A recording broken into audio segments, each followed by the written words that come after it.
Jusqu'où vont leurs pouvoirs? C'est la question que j'ai en tête en regard à toutes ces arrestations-là là, qui ont été médiatisées dans les dernières semaines.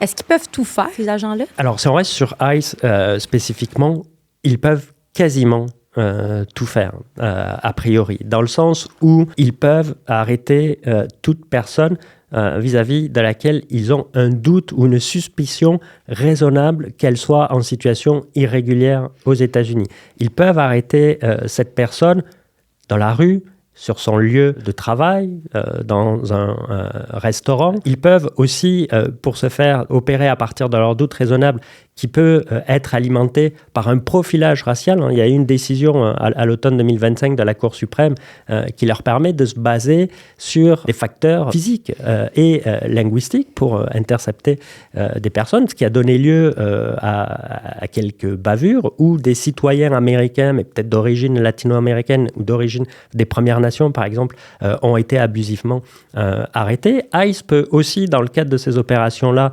détenir de façon, entre guillemets, brève des personnes qu'on soupçonne d'être en situation irrégulière. Quand vous dites « bref », ça veut dire quoi? C'est que c'est pas documenté le nombre de jours exacts qu'ils peuvent détenir? C'est pas précisé dans les règles opérationnelles. Et puis, ce qu'on constate, c'est que les agents de ICE, en particulier, sont très prompts à expédier les gens qu'ils arrêtent loin de leur foyer, énormément dans le sud des États-Unis, vers le Texas, vers la Louisiane, parce que, il y a beaucoup de centres de détention qui ont été créés dans ces régions du sud, et deux, parce que les responsables de ICE estiment que dans ces juridictions-là, il y a des juges fédéraux, pour la plupart nommés par des républicains, nommés notamment par Trump au cours du premier mandat, qui sont beaucoup plus favorables à, en général, la politique de lutte contre l'immigration illégale et donc aux expulsions.